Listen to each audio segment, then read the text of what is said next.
Good afternoon, dear friends. Today we are continuing with 2.4 Relations and Functions from our Chiang book, The Fundamental Methods of Mathematical Economics, as I said before, and as you see on our syllabus.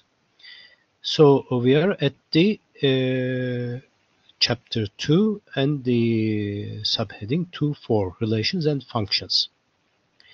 In order to understand the relations and functions, we have to see first the ordered pairs or ordered n-tuples.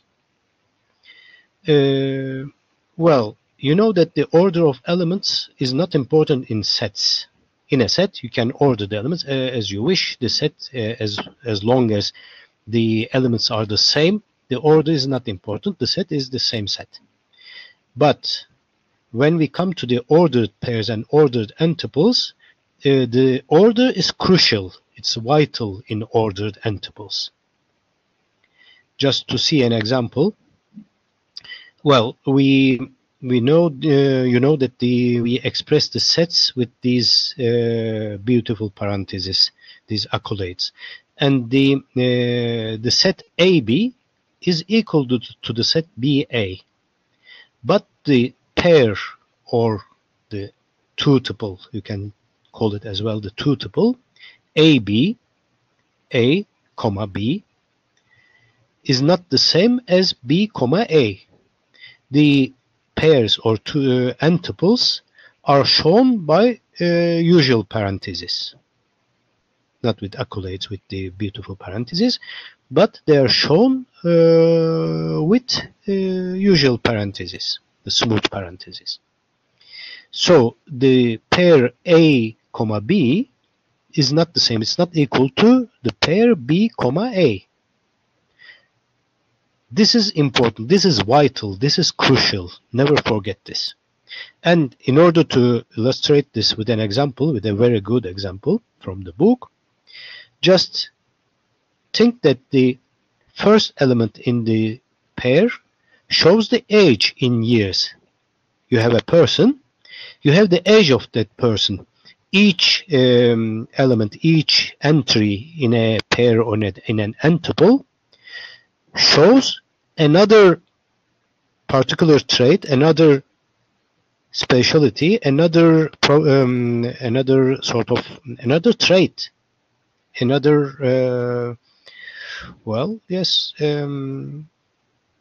specialty of the, or another trait of this individual, or of this fact. It consists of several data actually. So we have the first element in this pair AB is age in years, and the second element B is weight in kilograms. So A represents the age in years of an individual, and B represents the weight in kilograms of an individual. So in our example, when I say the pair 1990, 19 is the age, 90 is the weight in kilograms. So it's a youngster, a young person of 19 years age and 90 kilograms of weight. Quite a strong, quite a sort of, it should be a, an opulent person, a young person, probably, a strong one as well. But when I say 90, 19, as you see here, for instance, you see here 90 and 19, this is 19 and 90, which is 19 years old and 90 kilograms of weight. This is not equal to 90 and 19 because 90 is the age, so a person 90 years old, very old, and of 19 kilograms of weight. You see, they have nothing to do with each other. It's just another person. 90 years old and 19 kilograms of age. It's almost a dead person. Almost 19 kilograms would be the weight of our skeleton. More, I guess, perhaps even more. Our skeleton can weigh more than this. So you see, it has nothing to do with each other. 19 and 90 is not equal to 90 and 19 in pairs, in n tuples. Those are pairs or two tuples. You can have 3, 4, etc. Several particular traits, so you can have longer n tuples as well. Then we come to the Cartesian product. You know, the Cartesian, it's an adjective which comes from the name of Descartes, the French mathematician. Cartesian, we have the Cartesian coordinate system and the Cartesian product, which is almost the basis of it. So, in the Cartesian product, it is the product of two sets, the set X and the set Y. X times Y, the Cartesian product of X and Y, is defined as, you see the equal with 3 lines, which is a definition. It is the pairs AB belonging to the universal set U1 times U2. That means the first element belongs to the universal set U1, and the second element B belongs to the universal set U2. And the whole AB is an element of U1 cross U2, U1 times U2. And besides, since it is X times Y, then A, the first element, should come from the set X, and B should come from the set Y. So A belongs to X, and B belongs to the set Y, the uppercase letter Y, of course, uppercase letter X. This and, as you know, it should be in line with the other letters, but it's a funny application of this program. It puts this and higher for some reason. I can't control it. But this is an and. This and sign should be in line with other letters. It is so in our presentations, PowerPoint presentations.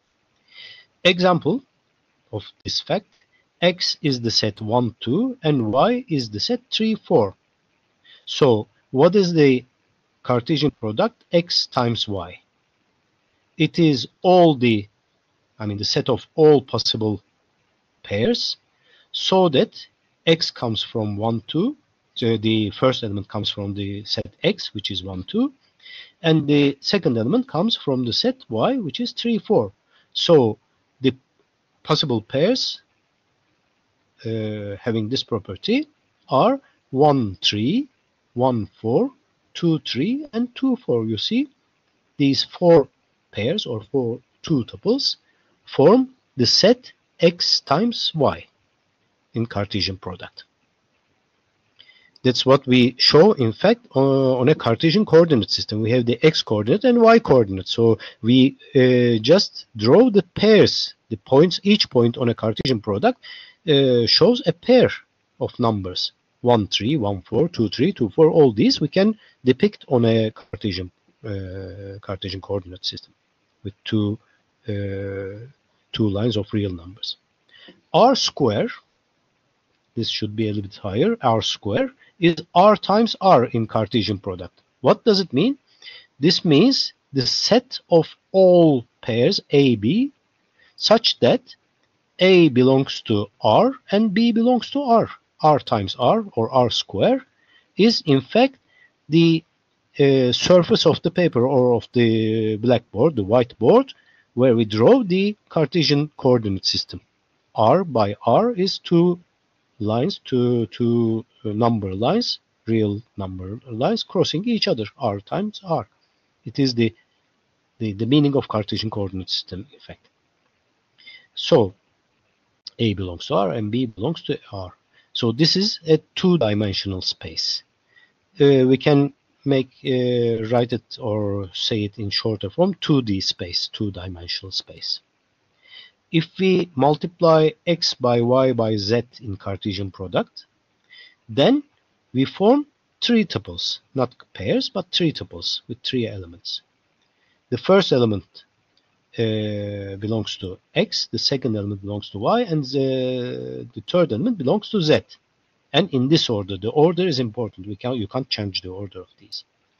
And as a universal set, we have to have U1 times U2 times U3. A is an element of the universal set 1, B is an element of the universal set 2, and C is an element of the universal set 3.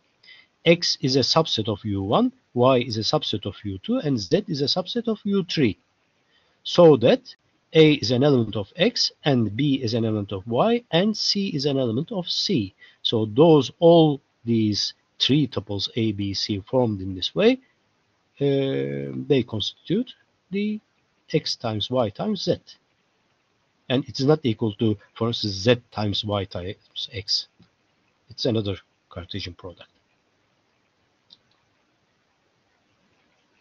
So the Cartesian coordinate system, as we said, it comes from the name of the French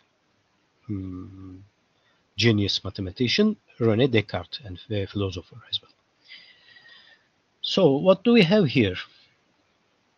Well, we have real number line x and the real number y. The x line is called the abscissa axis, and the y line, the vertical one, the horizontal line is called the abscissa axis, x. The vertical one is called the ordinate axis, and it's depicted by y, x and y.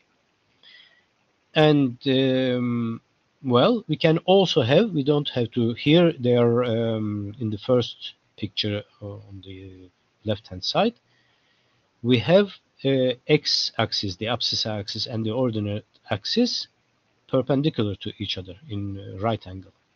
But they don't have to be always in right angle and perpendicular. You can have an x-axis which is horizontal, and then y, an ordinate axis, which is oblique, which is again a line, but making another angle with the horizontal axis than the right angle. It can be less than 90 degrees, for instance. This is possible as well. But for convenience, we use more the where the Cartesian coordinate system, where the x-axis and y-axis, the abscissa axis and the ordinate axis are perpendicular to each other, are joined with a right angle here. Where they match, where they cross each other is the origin. We just take the origin of this space as this point origin, which is 0, 0, 0, which has the coordinates 0, 0 in this case. The whole surface of the paper of the screen here is r square, r by r. One r is on the abscissa axis and the other r is on the ordinate axis. So the whole surface is r square. And these axes, they divide the surface in four subspaces, four sub-areas.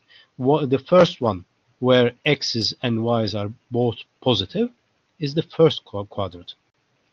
The second quadrant is where y's are positive but x's are negative.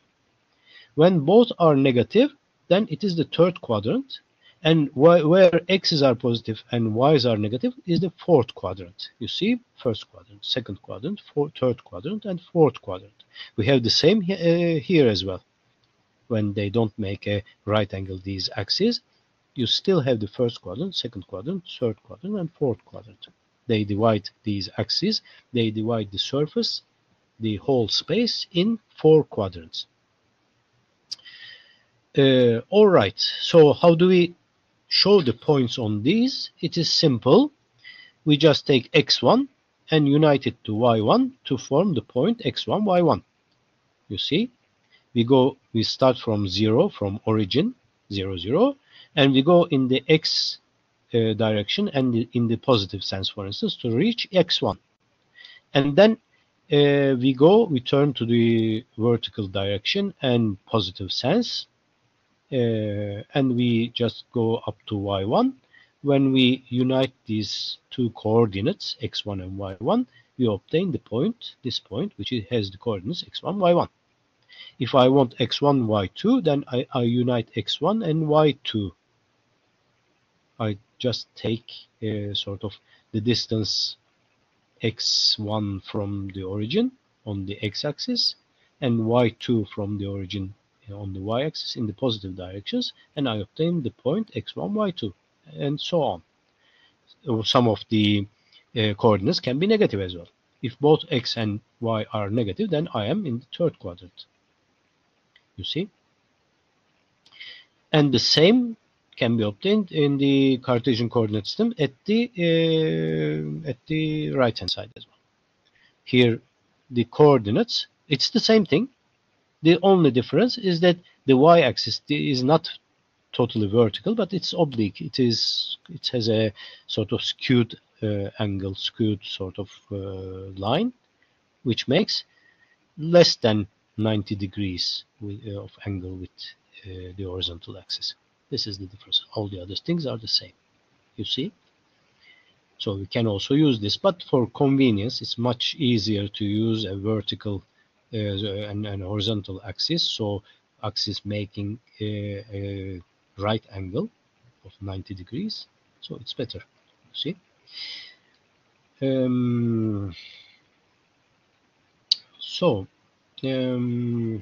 Relations and functions. A relation is any subset of U. Any subset of the universal set is a relation. Example, the two tuples, the pairs x, y, so that y equals x, which means the ordinate is equal to the abscissa. Y equals x. It is, when we draw it, it is the line which passes by the origin and which makes a 45 degrees angle with the x-axis, with the horizontal. So this is this y equals x is this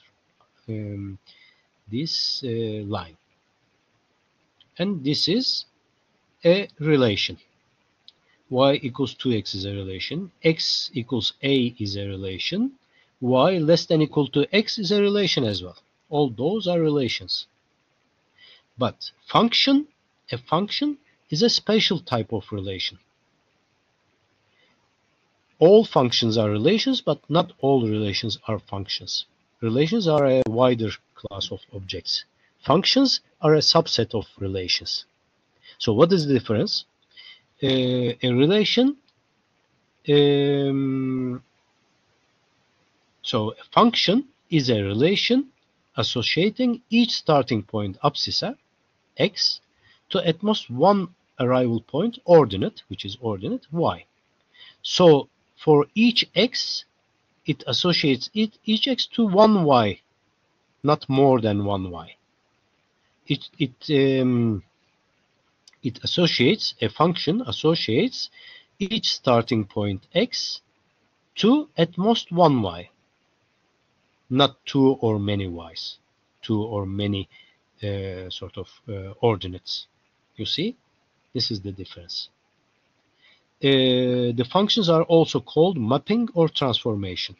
Those are other names for functions, but function is the most used one, although you can also come across the word mapping or transformation. It means function. So let's see what is function and what is not. Y equals x is a function. To each x, it associates a y which is equal to the x. So this line is a function. You see, it doesn't associate one x to more than one y. Y equals 2x is a function as well. It associates each x to a y, to an ordinate, which is double of it. It associates, for instance, 1 to 2, 2 to 4. Y equals x associates 1 to 1, 2 to 2, 3 to 3, minus 1 to minus 1, etc. You see. And what about x equals a? An x, a line having the same abscissa and all the possible ordinates from minus infinity to plus infinity. Of course, this is not a function. This is a relation, but this is not a function. Why? Because it associates one x to more than one y. In fact, to an infinity of y's. Besides, y less than equal to x. This is a relation, but this is not a function. Y equals x is a function. It's a relation, but it's a function. Y equals x, this line. Y less than or equals to x, y less than equals to x, is all the semi-surface, all the semi-plane under y equals x line. So all this green shaded area and infinitely, actually all the this I just sort of draw it as a triangle, but it's not a triangle. It's all the half surface, all the half space under the line y equals x. It's infinite, but still you can have an idea with this green shaded area.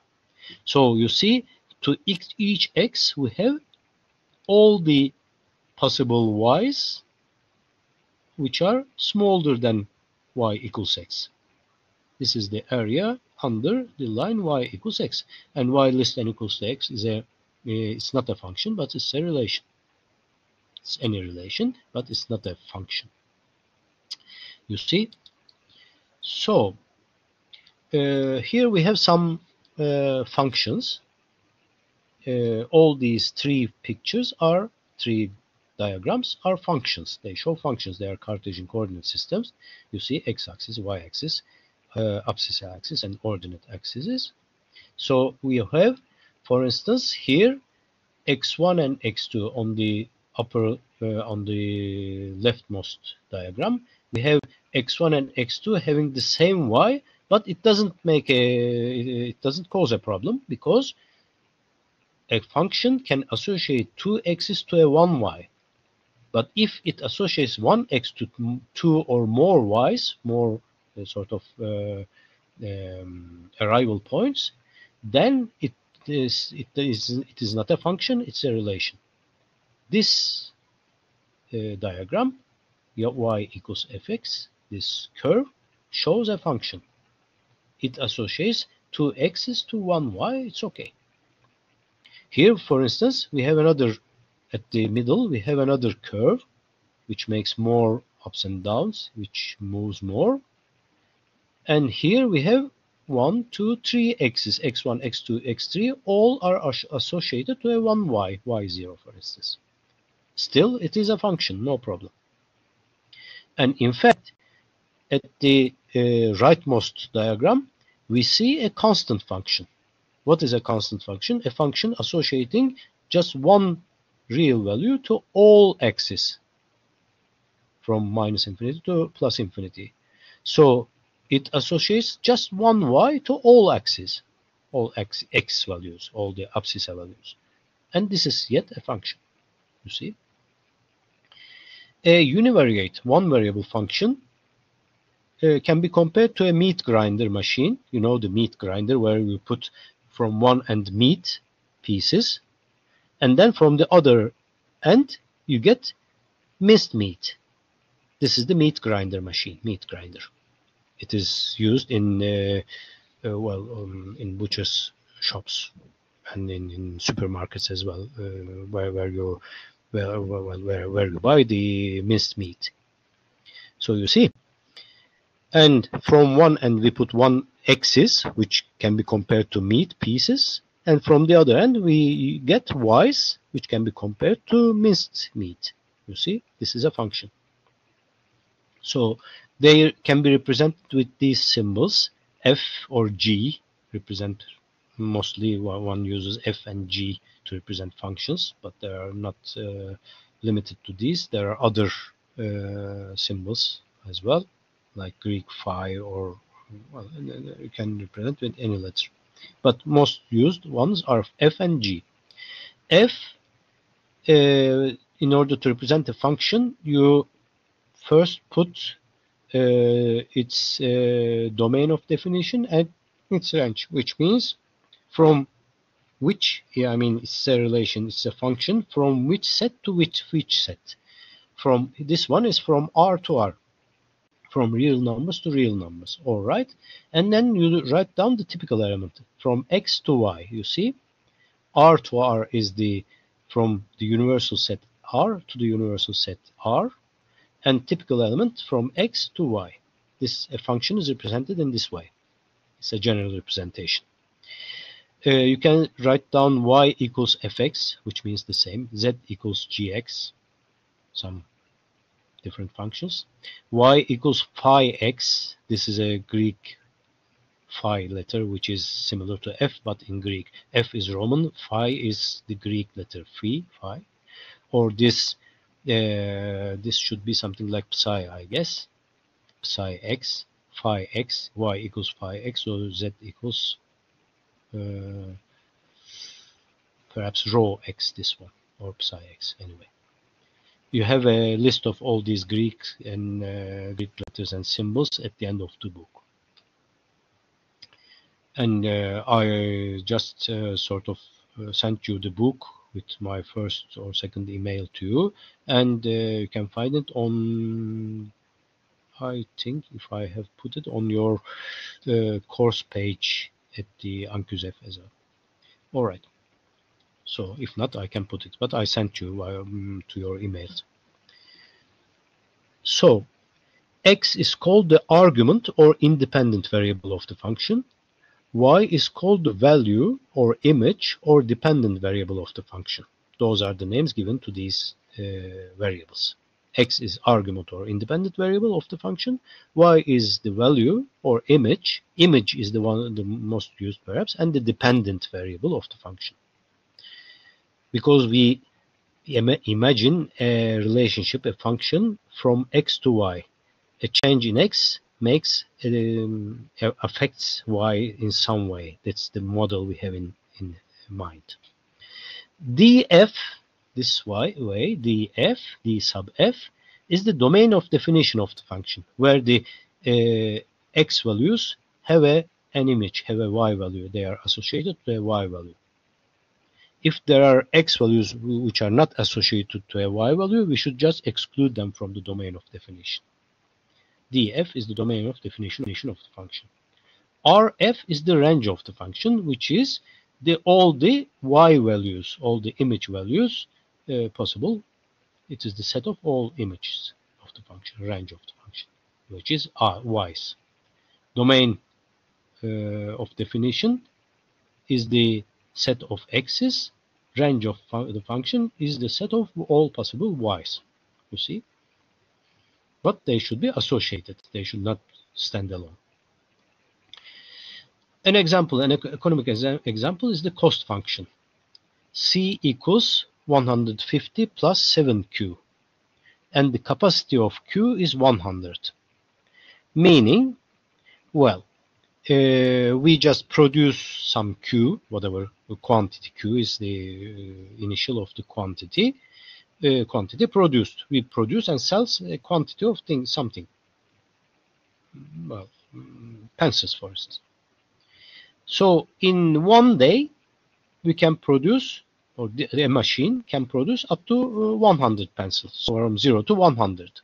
You can, if you produce nothing, it is 0. If you produce at the full capacity, then it is 100, or you can take it as a 100% as well, if you wish. Then, but Q, the maximum Q you can produce in one day is 100. Your total cost, daily total cost, is 150 plus 7Q. 150 is the fixed cost. Even if you don't produce or sell 1 unit of Q, you just have to bear this cost. This is not the material or labor used in producing Q, these costs, but all the other costs, like the costs of the machines, the cost of the building you use, for instance, the factory you use. Even if you don't produce anything, you have to pay the rent of this factory, or if you own it, you have to pay to settle the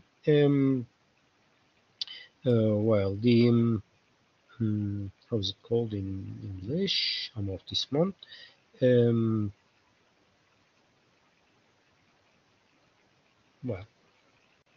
So if you don't pay a rent, you could have rented this. You could have let this factory to another one and receive a rent.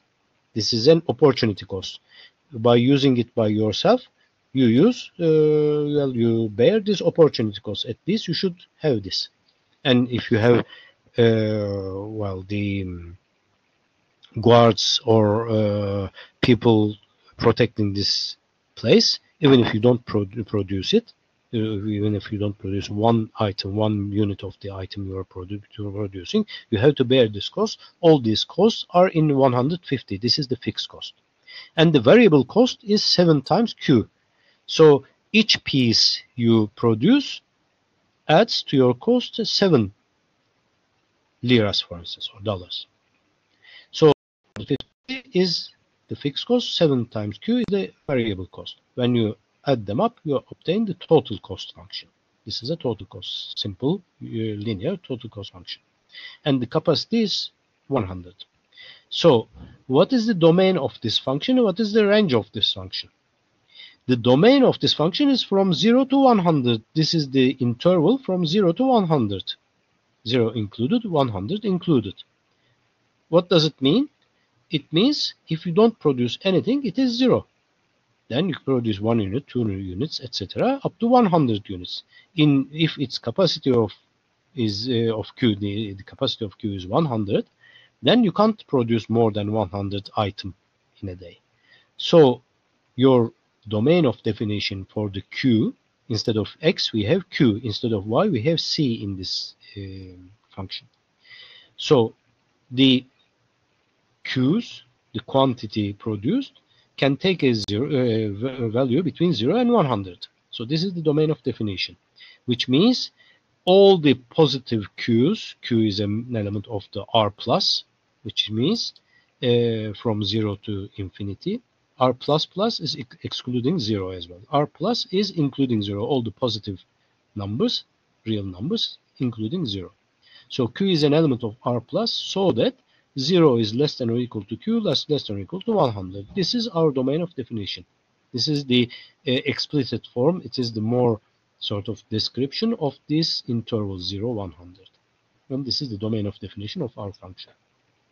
And what is the range of definition? Which means all possible costs which we can incur in this production day. It is, if we produce 0, it is Q is 0. 7 times 0 is 0, plus 150 is 150. The minimum total cost we can bear in this day is 150.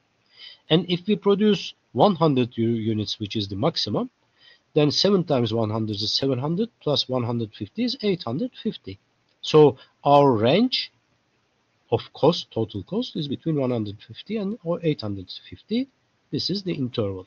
150 or 850. This is the range of the function.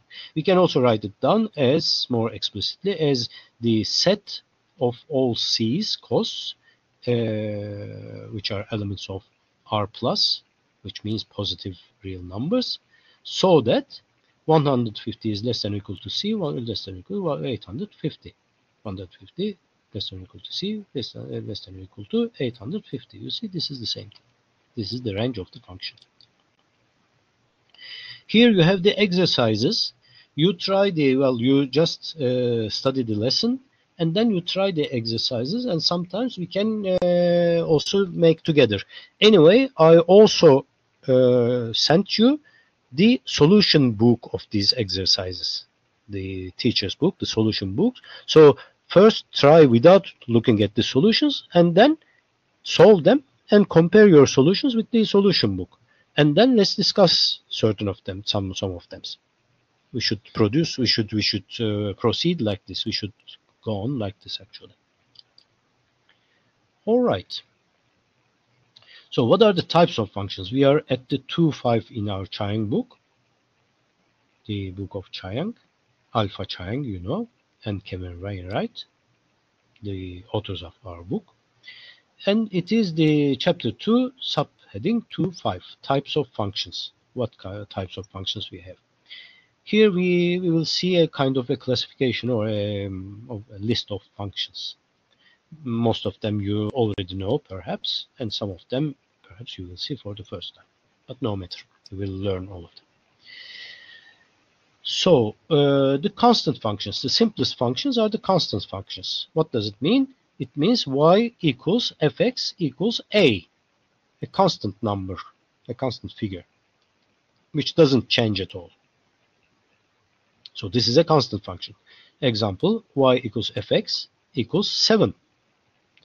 Throughout all the domain of definition of this axis, y takes just one value, y. It is a constant value. Constant means doesn't change. I, an economic example, I is the investment function. It is supposed to be a function of R, the real interest rate. If it is not affected by the real interest rate and it is constant, I0, this is a constant investment function. If we assume or if we observe that our investment function, for instance, in our country, a macro investment function, is not affected by the real interest rate for some reason, people don't consider it, then we can, and it is decided by the state, for instance. If the government makes all the public sector makes all the investments, and it decides at the beginning of the year, we will invest so much money, so much worth this year, whatever be the interest, regardless of the interest rate. So it is a constant function, I equals I0. We have then polynomial functions. Constant functions is a type of polynomial functions. In polynomial, the general form of the polynomial functions are like this. Y equals a0 times x to the power 0 plus a1 times x to the power 1 plus a2 times x to the power 2 plus, it goes on like this, up to plus a sub n, small n, of course, a sub small n, times x to the power small n, small cap n, you see. X to the power 0 is 1. X to the power 1 is x, so we can write an a0 times 1 is a0. And this is the constant term, you see. If we don't consider the other terms, but just take the first term, which is a0 x to the power 0, then the highest power of this polynomial is n. If we just throw away all the, if you don't consider all the other, all these elements are monomials. Each part of a polynomial is a monomial, and a polynomial is a sum of monomials. a0 x to the power 0 is a monomial. a1 x to the power 1 is another monomial. a2 x to the power 2 is another monomial. an x to the power n is another monomial. So, and when we sum them up, we obtain a polynomial. You see, poly is multi. Mono is one. Monomial, one term. Polynomial, many terms. In Turkish, çok terimli. Multinomial or polynomial. You see? All right. So, if we take small cap n 0, small n equals 0, then it means we don't consider the other terms, just the first term, a0, x to the power 0. X to the power 0 is 1. a0 times 1 is a0. So this is a constant function. Y equals fx is a0 is equal to a0. This is a constant function. A constant function is the simplest form of a monomial, of a polynomial function. Then if we take n equals 1, the highest term as 1, then we have this first two terms, a0 x to the power 0 plus a1 x to the power 1. We don't consider the others. We throw away the others, and we have y equals a0 times 1, which is a0, plus a1 times x to the power 1, or a1 times x. This is a linear function, as you know. A constant plus a linear term, a1 times x. This is a linear function. If we take small cap n equals 2, then we obtain y equals fx equals a0 plus a1 x to the power 1 plus a2 x to the power 2. This is a quadratic function. It's called like this from the secondary, this squares. Quadrat is square, so quadratic function is a square function. It goes up to the power 2. If n is 3, then we take one more element. It is y equals fx equals a0 plus a1 x to the power 1 plus a2 x to the power 2 plus a3 x to the power 3. This is a cubic function. Y, x to the power 3 is the cube of x. So the whole thing is a cubic function. The powers of x are also called exponents of x. Don't forget these terms. They will be necessary even in further chapters. Powers of x or exponents of x. N, small n, is the degree of polynomial. Degree of the polynomial. which means the highest exponent, the highest power of the polynomial. For instance, here you see an x to the power, and this small cap n is the degree of the polynomial, which is the highest exponent, the highest power of the polynomial. If x is 0, for instance, if we have a general polynomial like this. If we put x as 0, if we take x as 0, we replace x's with 0. All these terms where there is x, they become 0. a1 times 0 plus a2 times 0 square, 0 square is 0 again, an times 0 to the power n. All these are 0, so they disappear. What we are left with, y equals a0 x to the power 0, which is a0 only. You see? So y equals f0 is a0, and this is the y-intercept of the function. This is the vertical intercept of the function, meaning where the function, the curve of the function cuts the line y, the vertical line y, the ordinate line. This is the y-intercept of the function. If we put y equals 0 and solve the equation, we obtain the x-intercept, the horizontal intercept of the function, where the function cuts the x line, the abscissa line. a1 here in the linear function is the slope of the linear function, which means when you augment x 1 by 1, how much does y augments or diminishes? It is like the slope of a road, of a road, the slope. You see, eğim in Turkish. All right. Then we have rational functions. What does it mean? It means a ratio, which is two functions divided one by the other one. At the upper side, we have the polynomial. At the lower side, the upper side is called numerator. The downside, the lower side, is called the denominator. For instance, you see here example y equals x minus 1 over x squared plus 2x plus 4. X minus 1 is the numerator, sometimes which is called also nominator, but numerator more. And then x squared plus 2x plus 4, which is at the down sort of in the lower side, it is called the denominator of the function.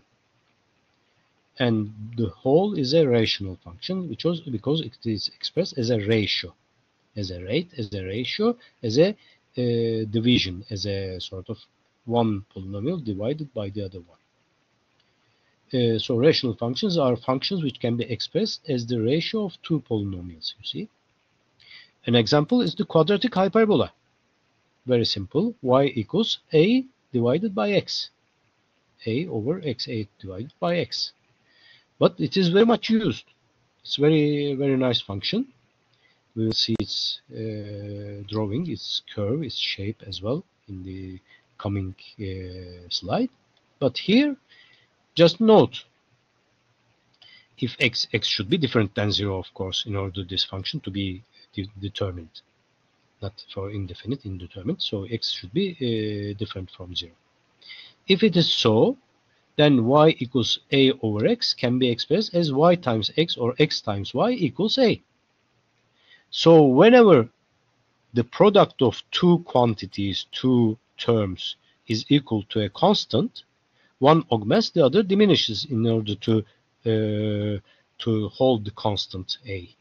So they change in inverse senses, inverse directions. When one augments, the other has to diminish in order to hold the product constant and equal to a, you see.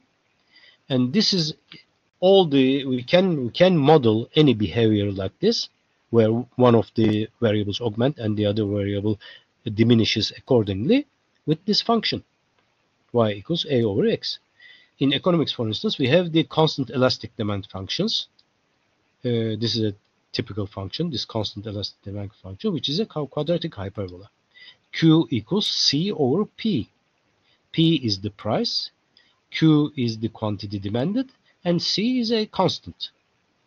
You can change C to adjust your function to your data in hand, for instance. So what does it mean? If Q equals C to the C divided by P, you can just multiply the both parts by P and obtain P times Q equals C. So when P augments, Q diminishes. When P diminishes, Q augments. It is a typical demand behavior, you see.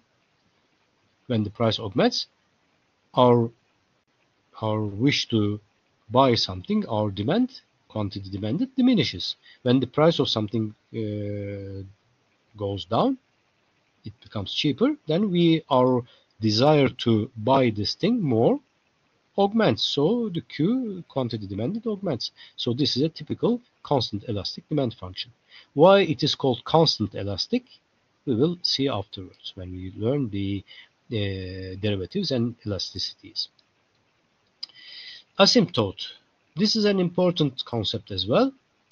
It is a curve or a line, it can be a function, approaching another curve or line infinitely without intersecting, which is cutting it. So these two lines, for instance, there are two lines coming together, approaching each other very much, but not cutting each other, not intersecting each other. This is an asymptote.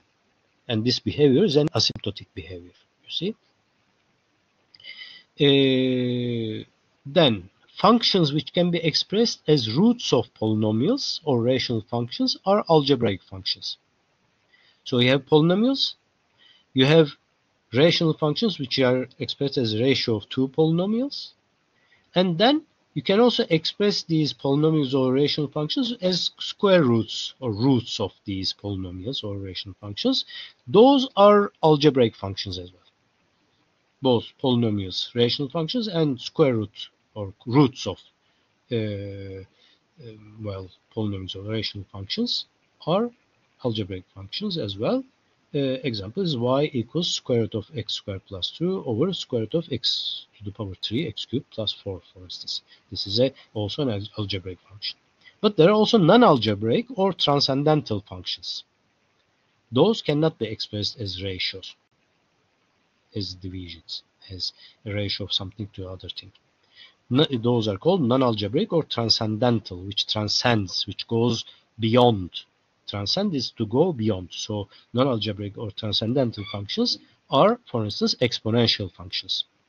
Y equals b to the power x. You see, x is at the exponent as the power. B is the basis. We will learn it at chapter 10, perhaps, if we manage to come up to there. Y is equal to e to the power x. This is also an exponential function. Or its inverse function, which are logarithmic functions. Logarithmic functions are y equals log of x at the basis b, log b of x, or y equals ln x, natural logarithm of x, y equals ln x. Those are logarithmic functions. Exponential and logarithmic functions are inverse functions of each other. And then we have trigonometric functions, y equals sine x, cosine x, etc. And those, tangent x, cotangent x, etc. Those are non-algebraic transcendental functions. All right. So let's see a little bit the graphs, the drawings of these functions, and have an idea about it. Then a linear function, you see, it is shown like this with a line, a straight line. Any linear function can be shown, can be drawn with a straight line. Y equals a0 plus a1 x. When I give 0 to x, when I replace x with 0, I obtain y equals a0. This is this y-intercept. You see a0 is here, the distance from origin to this a0 point on the axis y. And the slope, which is the slope of this line, it is when I augment x by 1 unit, how much does it augment? It augments, the y augments by a1 unit. When I augment x by 1 unit, the y augments by a1 unit. This is the slope of this line. So this is a line whose slope is a1 and whose y-intercept is a0. a0 plus a1x. This is the linear function. A quadratic function is a parabola. It is a parabola which makes a u or an inverse u. If the coefficient of the highest term, the square term, is negative, it's an inverse u. It's like a u. It's not a u, of course, but it's a parabola, but an inverse parabola. If this a2 is positive, it is like a u shape. The arms look upwards. When a2 is negative, the arms look downwards. You see, like here. This is the case where a2 is negative. What we see on this graph is where a2 is negative. The arms of the legs or the arms of the parabola look downwards, look to the minus infinity. The function comes from the line, the curve comes from minus infinity and goes again to minus infinity with a maximum point here, the vertex of the parabola. And it has this one has a vertical intercept as well. When we put a 0 instead of x, these two terms disappear. The whole thing is y equals a0 plus a1x plus a2 x to the power 2 x squared. When we put x, when we replace 0 with x, then these two terms disappear. We are left with y equals a0. a0 is the y-intercept of this function, of this curve. And you don't have a slope. Here you have a slope, but not it's not simple. And then this a2 determines the how can I say the width and where the arms of the parabola look. If they look downwards or upwards. If a2 is positive, they look upwards. If a2 is negative, the arms look downwards. You see. So in the cubic form, we have in cubic functions, we have y equals a0 plus a1x plus a2x to the power 2 plus a3x to the power 3. So this is a cubic function because the highest term is x to the power 3, a3x to the power 3. So this is a cubic function. It draws like an S, you see. It makes this S shape. And you have still a0, which is the y-intercept. When you put 0 instead of x, you obtain y equals a0. And all the other monomials, they are the harmonics of this function. All add some behavior to the function.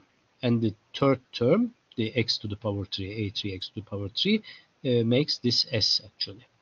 You have an inflection point here. Then we have the rectangular hyperbolic function y equals a over x, which we have seen above. a0 or a is greater than 0. A is greater than 0.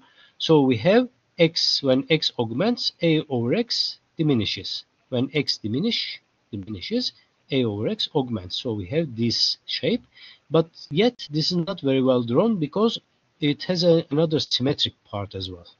This function has two parts symmetric to the origin. You have this curve and another symmetric curve at the third quadrant. So it consists of two parts, two curves actually, this function. When y is a to a over x and a is positive, it is this one for positive x's. For negative x's, it makes the symmetric curve symmetric with respect to the origin. So it consists of two parts.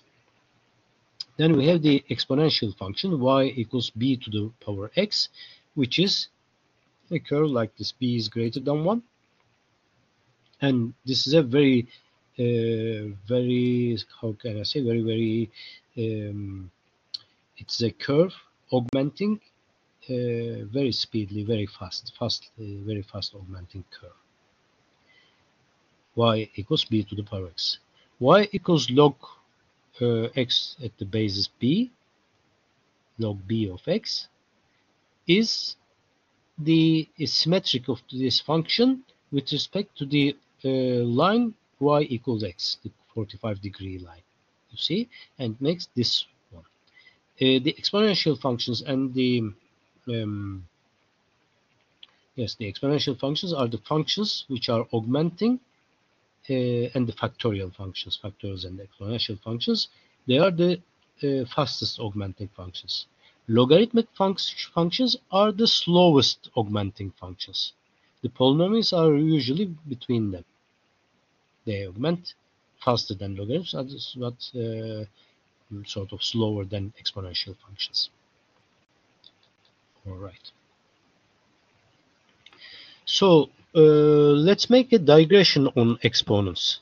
I think today we will finish our course, our lecture, in a shorter time, because we don't have much to make.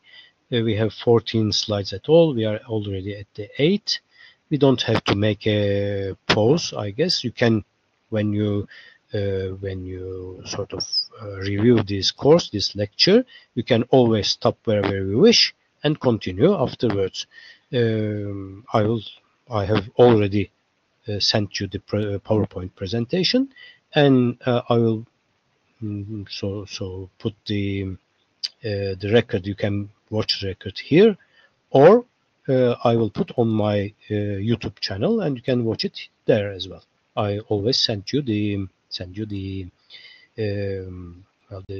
web page, the address of these records, so you can URL of the record, so you can always watch it wherever you wish, or either from the course page on Ankuzev, or from my YouTube channel. All right. So, a digression on exponents. What does it mean?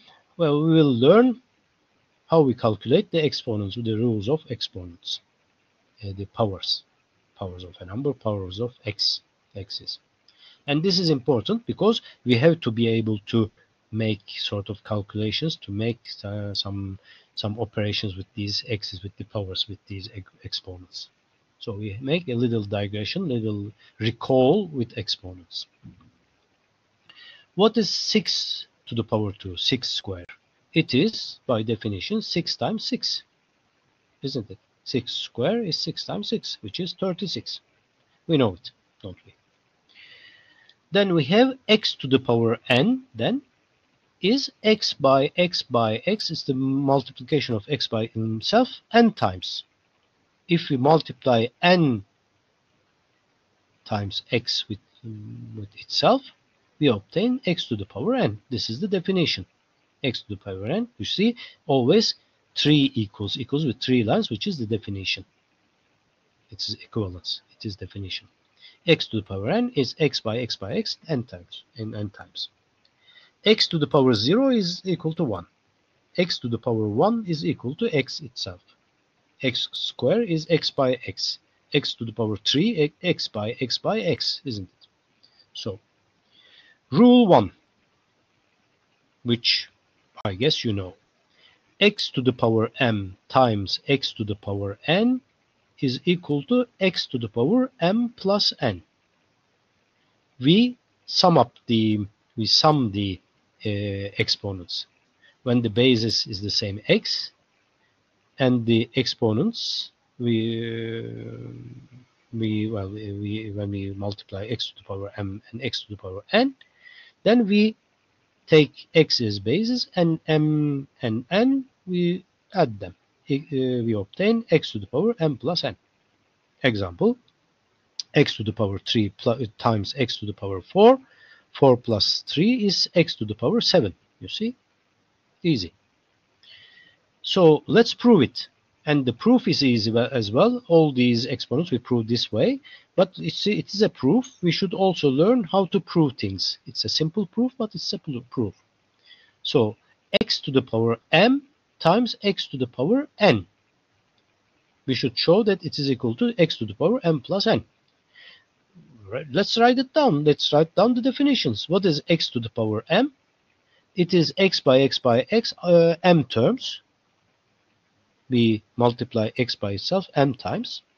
X to the power n is we multiply x by itself n times. So here we have m terms, here we have n terms. When we multiply them, we just multiply m times x with n times x. We multiply them. Here we have m terms, here we have n terms. So all in all, how many x's did we multiply? M plus n x's. So what do we obtain? X to the power m plus n. You see, easy. M plus n terms. So x is multiplied by itself m plus n times. So this is x to the power m plus n. You see? Rule 2.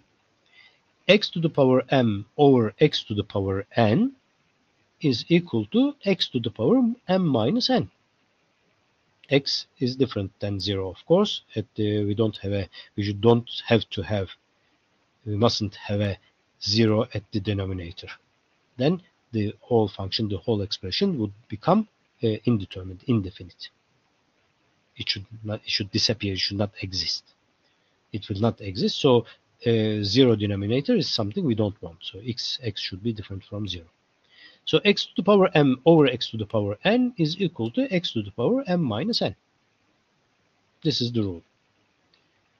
Example, x to the power 4 over x to the power 3 is x to the power 4 minus 3 is 1, x to the power 1, which is x. So if we simplify x to the power 3 and x to the power 4, 3x is here, 3x is here, which multiply itself. So they disappear, it rests 1x.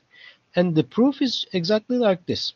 So what do we want? We want x to the power m. We will prove it. This is the proof. X to the power m over x to the power n. So how do we prove it? Just using the main definitions. X to the power m is x multiplied by itself m times. Here we have m terms. Then x to the power n is x multiplied by itself n times. So here we have at the denominator we have n terms. At the numerator, at the above, we have m times x, m items, m x's, which are multiplying each other. And here at the denominator, we have again x's which multiply each other by n times, n terms we have. So we just simplify one by one. The first x at the above with the first x at the below. Then the second one and the second one. So if m is greater than n, if we have more x's above, m is greater than n. Then when we simplify x by x, which is not 0, x divided by x is 1. The second x divided by x is 1 again, 1 times the other x's. So here we simplify all along, and we obtain here n x's, n times x, n pieces of x's are simplified with n pieces of x's here. And above still remains m minus n terms. You see m terms here, n terms here, m is greater than n. So when we multiply all these n terms, you see one by one, when we simplify them, and then at the end we are left with m minus n times x above and no x's below, just 1 below. So we obtain x to the power m minus n. You see, simple. So m greater than n gives m minus n greater than 0. What if m less than n? So if we have more x's at the denominator, which is below, the same thing, then x to the power m minus n will be 1 over x to the power n minus m. How do I know it? Simple. Let's again simplify it. But now n is greater than m. There are more x's below than above. So when I simplify them, this m which is less than n, one by one I simplify them, and I obtain 1 at the denominator above and I am left with n minus m x's below, which multiply each other. So I obtain 1 over x to the power n minus m. You see, these proofs are not so difficult. They are easy to understand. And we use the main definition of power in order to obtain them, you see, and we simplify them. We count them and simplify them. All right. What is rule 3 then? Let's see. Rule 3 is x to the power minus n is equal to 1 over x to the power n. By the way, oh yeah, we will come to this at rule 4. Rule 3 is x to the power minus n is equal to 1 over x to the power n. X is different than 0, of course, in order not to have a 0 denominator, which will make our function indefinite, which means it will not exist if x is 0, if the denominator is 0. Proof. The proof is simple again. We have already proven the rule 2. We have this rule 2, x to the power m over x to the power n is equal to x to the power m minus n. Once we proved this rule, for instance, we can use this rule without proving again in the subsequent rules or problems. Once we prove once, then it's okay. We can use the rule. What do we know? We know x to the power m minus n is 1 over x to the power n minus m. We have proven it as well above. So instead of m, I can take m equals 0 in rule 2. What do I obtain? If x to the power m minus n is 1 over x to the power n minus m, as we have proven above, and if I replace m with 0, what I obtain? Then it's thus x to the power 0 minus n is equal to 1 over x to the power n minus 0. What is x to the power 0 minus n? It's x to the power minus n. And what is x1 over x to the power n minus 0? It's 1 over x to the power n. So x to the power minus n is equal to 1 over x to the power n. You see? Simple. Then rule 4. X to the power 0 is 1. We used it up to now, but without proving. Now we can prove it. You see?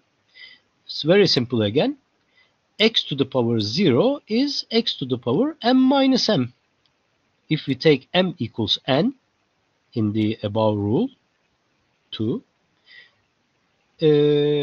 of course x should not be equal to 0 because 0 to the power 0 is indeterminate. But besides, for all other x's, we can say x to the power 0 is x to the power m minus m. And what is x to the power m minus m? It is x to the power m divided by x to the power m. They simplify each other and we obtain 1. You see, x to the power 0 is equal to 1. Easy proof as well. Rule 5. So, let's see. X to the power 1/2 is square root of x. X to the power 1 over n is equal to nth root of x. X to the power 1/2 is square root of x. X to the power 1/n is equal to nth root of x. This is rule 5, which is very useful as well. The reason why these roots are in black, because I just made them with an equation drawer of the equation maker of the PowerPoint, and I couldn't find how to make them white. So I just use them as the equations are created.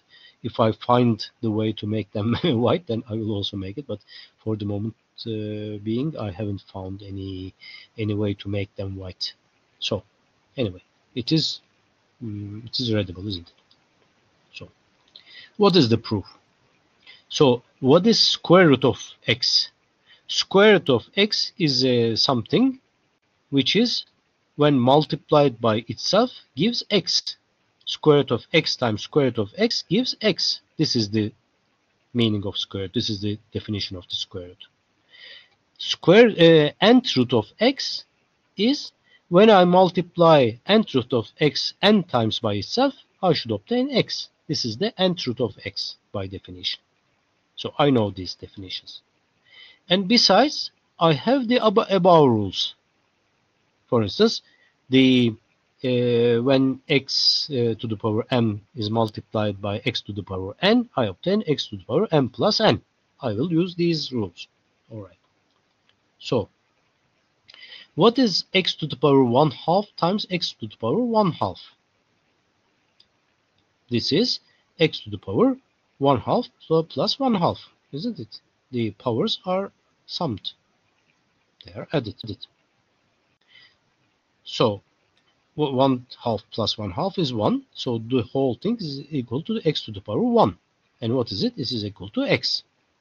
But what is it, the thing which is multiplied by itself and gives x? It is square root of x. You see, square root of x times square root of x gives x. So if x to the power 1/2 when multiplied by itself gives x, it can't be anything but anything else than square root of x. So x to the power 1/2 is really, it's in reality square root of x. We have proven it. In the same way, x to the power 1 over n, if I multiply it by itself n times, I obtain n terms here. You see, multiplied by itself. So I obtain x to the power, this is equal to x to the power 1 plus 1 plus 1 n times. So here there are n times 1 to the power n. And what is it? This is 1. N over n. N times 1 over n is n over n, which is 1. So the whole thing is x to the power 1, which is x. But what is nth root of x? Here it has changed its place a little bit.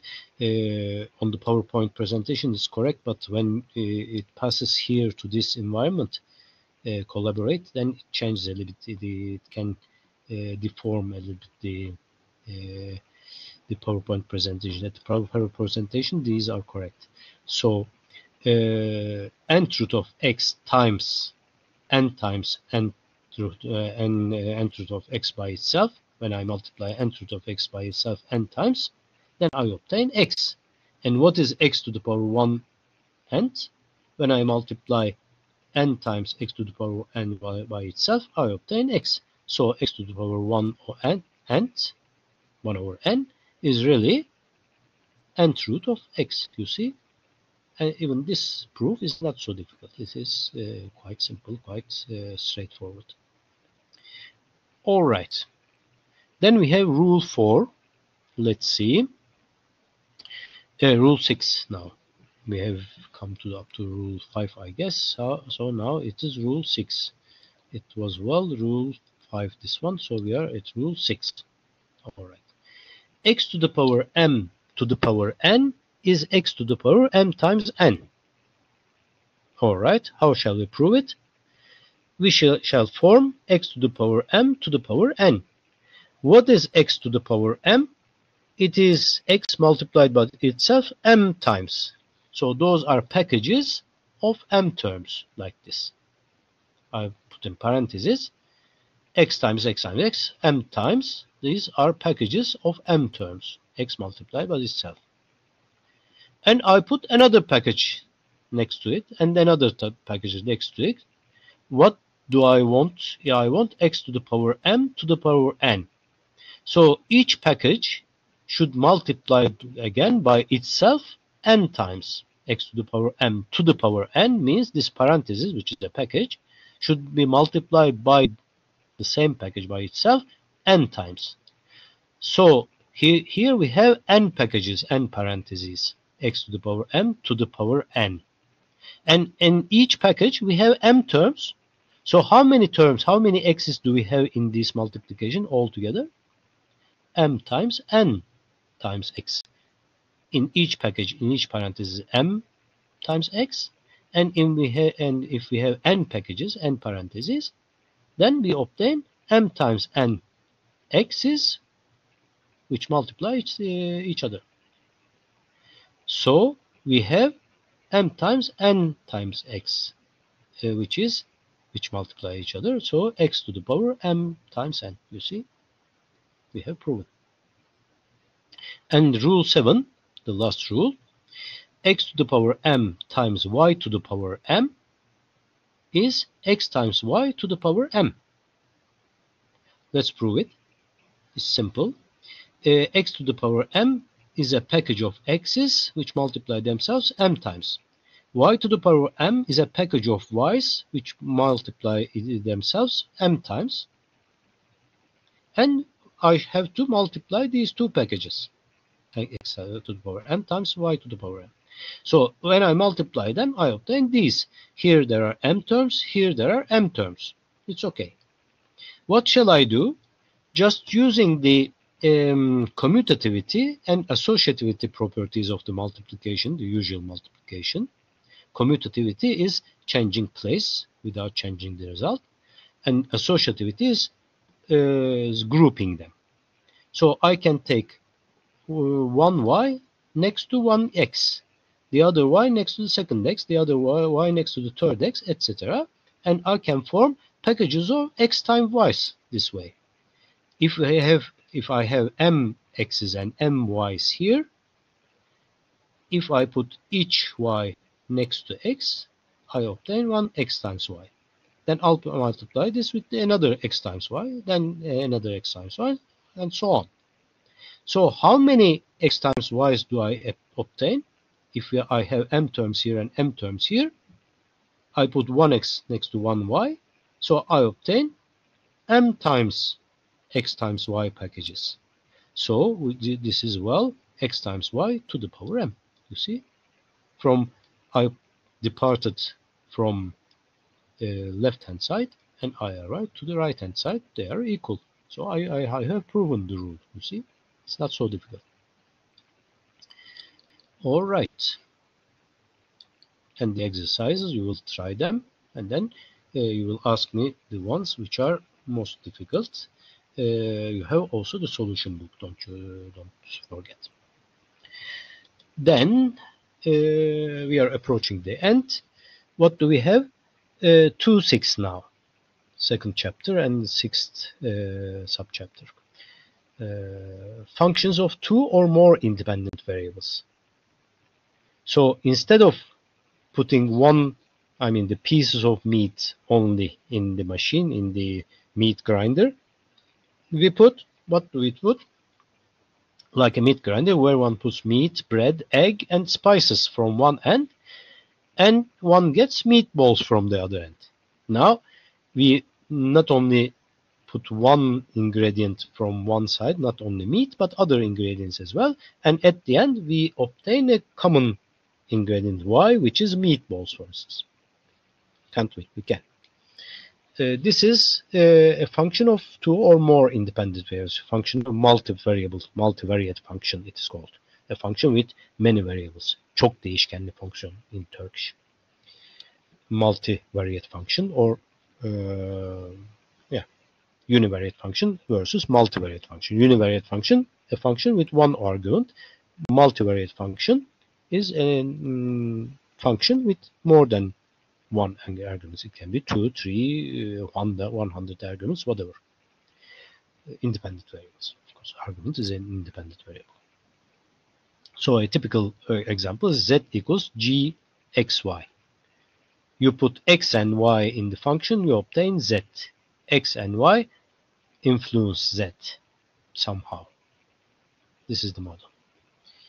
Example, z equals fxy. This is a function, two-variate function, with two variables, x and y, which are independent variables, and z, which is the dependent variable.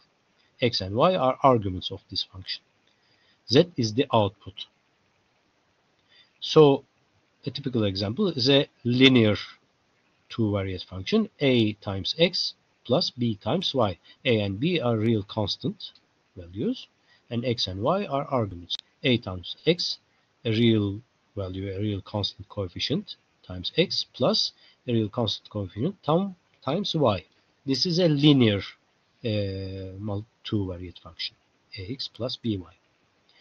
A quadratic two-variate function z equals gxy would be a0 plus a1x plus a2x squared plus b1y plus b2y squared. You see, you have the constant term a0, then the linear term a1x, and the linear term b1y, a quadratic term a2x squared, and the quadratic term b2y squared. You see? Here, the domain of the function is all the pairs xy in from R square. The universal set is R square, real times real space-time, real space, which is the R square, which is the surface of the board, of the whatever, of the paper. And then z equals fxy. What is z equals fxy? This one.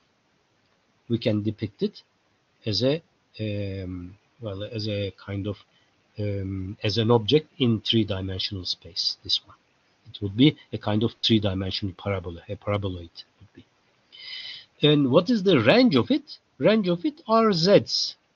Z is a real value. So z's belong to the real space, real numbers. It is one-dimensional. We have two dimensions here and one dimension here. The whole function is three-dimensional, in fact. Two independent dimensions, xy, which are members of the R square, and one dependent dimension, z, which is member of the, which belongs to R, to real numbers. And what is z? Z equals f times fxy. The function ties xy, independent variables, to the dependent variable, which is z. It shows the relationship between them. F, the function f itself, is a set of ordered three tuples. Of course, it's an ordered three tuples because you have x, y, z. Z is the dependent variable, x and y are independent variables. The whole thing is in the 3D space, three-dimensional space, and we obtain three tuples x, y, z. You see, the domain of x is the domain of the function. The domain of f is the subspace xy. It is the Cartesian coordinate system xy and the points on it. The range of the function is the vertical axis z, the real numbers on the vertical axis. So each x1, y1, for instance, each xy, x dot, each point xy in the domain is associated by g to a value of z. The other one is associated to another one, z2, for instance, like this. And if you put them together in one coordinate system, we have xy. The xy plane is the domain of definition, and z is the range of definition. The surface depicted by the axes x and y, it shows the domain of definition. The real line z shows the range of the function. And each value of the function is a three tuple. You have x1, y1, and z1. And then x, for instance, this one. And then you have x2, y2, and z2. These points have three coordinates on a three-dimensional Cartesian coordinate system. You see? All right. An economic example. We have, in fact, in economics, we have many of these examples. We use multivariate functions very much. An example, a typical example, is the production function. What does it mean, a production function? We put, for instance, capital and labor in our production process, and we obtain an output, a quantity produced. The quantity produced of something, whatever we produce, a good, is related to the amount of capital and labor. These in capital machine hours and worker hours. We don't put workers in the machine, or the machines itself are the capital. Actually, all these sort of production lines are the capital. Whatever the material is capital, and the human sort of labor is represented by L. We don't how can I say? We don't grind people in the machine, but we use their labor, their work hours, their man hours, their worker hours, and we don't destroy the machines we use with tools we use in the production, but we use their services, we use their capital hour, their sort of yes, the machine hours actually. So such amount of capital and such amount of labor put together in the machine, the production function, gives such amount of output, whatever we produce. This is the relationship between capital, labor, and output. Q is the quantity produced, K is the quantity of capital, L is the quantity of labor. All right, and we have also higher dimensional functions. This one was a sort of three-dimensional with two independent dimensions, KL, and one dependent dimension, Q. It is an example of the previous one, Z equals fxy. Instead of Z equals fxy, we can write down Q equals QKL. Instead of X and Y, we can use K and L. Instead of Z, we can use Q. It's a three-dimensional. But we can have also higher dimensional functions, such as Y equals FUVW. We have three independent and one dependent dimension. The whole is four-dimensional space. You see, this function is a sort of subset of four-dimensional space. Domain of the function is the three tuples UVW, which belong to the space R3, R cube. This is the universal set, such that Y equals FUVW. This is the relationship, which is a function.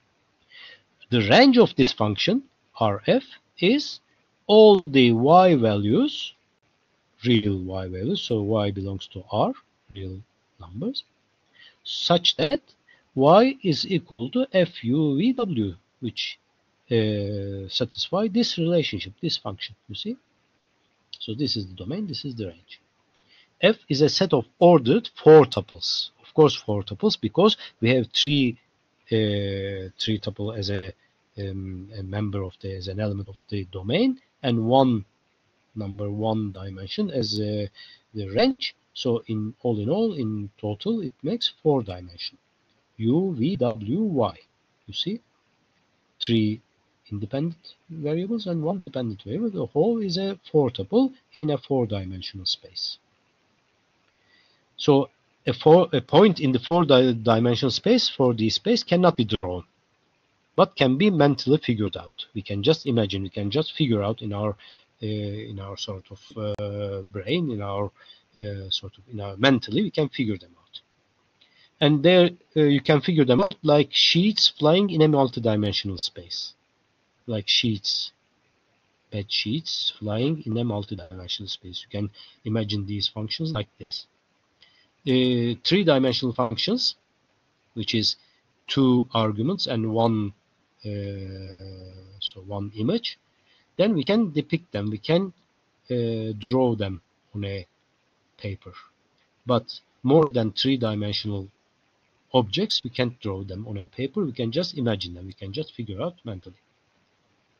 And we can even have more multidimensional points. We have hyperplanes or hypersurfaces. They are called hyperplanes, hypersurfaces. Planes, you know what a plane is. When it is multidimensional, it's hyperplane. You know what a surface is. A surface can be curved as well, and it is called hypersurface when it is multidimensional. And all the function types are valid here as well. For an example, n-dimensional linear function. What is it? It is something like this. Y equals a1 x1. You can have also an a0, but an n-dimensional linear function is you have independent variables, which are arguments, which are from x1 to xn, and each are multiplied by a linear, by a constant real coefficient, a1 x1 plus a2 x2 plus etc. an xn, a sub n, x sub n. And you can, if you wish, you can also add an a0 if you want the y-intercept. This is a n-dimensional linear function. You can't draw it, but you can imagine it as a hyperplane.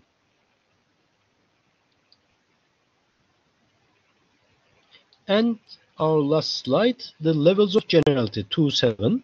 We are finishing this chapter 2. In the next session, we will pass to the chapter 3. 2.7, levels of generality. In fact, we can express functions in different levels of generality. The most specific level is a numeric expression, a single function, which depicts a single function. Those are we are most accustomed to, perhaps. Y equals 7, a very specific constant function. Y equals 6x plus 4, a very specific linear function. Y equals 7 is a horizontal line passing by 7 at the y-axis. Y equals 6x plus 4 is a oblique line. It is a sort of sloped line which passes from 4, which intercepts 4 at the y-axis, and which augments with a slope of 6. When x augments 1, the y augments 6 times, 6 units, whatever. So this is a linear function which is depicted by one line only. It represents just one line, 6x plus 4. Y equals 7 represents only one horizontal line, 7, which passes by 7 and the y-axis. Y equals 3 plus 5x plus 9x squared. You see all these coefficients are numeric numbers. So it is a parabola.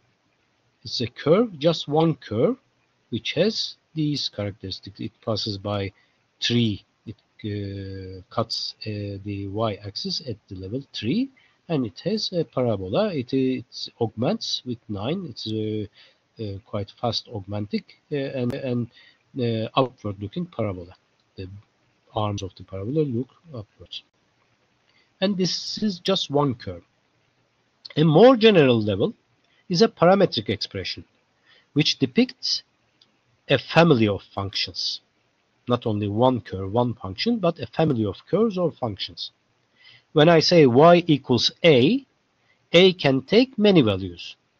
A can be 7 or 3 or 0 or whatever. So y equals a depicts all possible constant functions, real constant functions. So it depicts a family of functions. Y equals a plus bx is a linear function, but changing a and b, I can obtain all these lines on the space, two-dimensional space. Y equals a plus bx can be any line.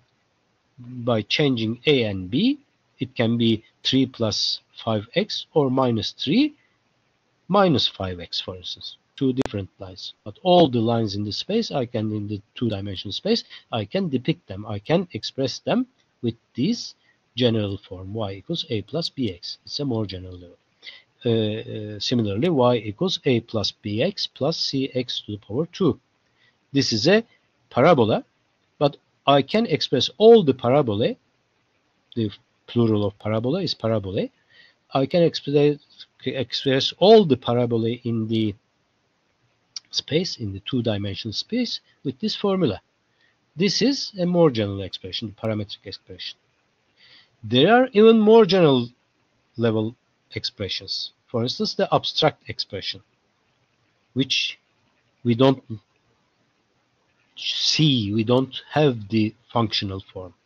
It depicts only a relationship, y equals fx. We don't know this functional form. We know that x is related to y. Y is related to x with f, the function f. Z equals gxy. Z is related to x and y. X and y affect z. They change together with zeta, that z somehow. This is what we know.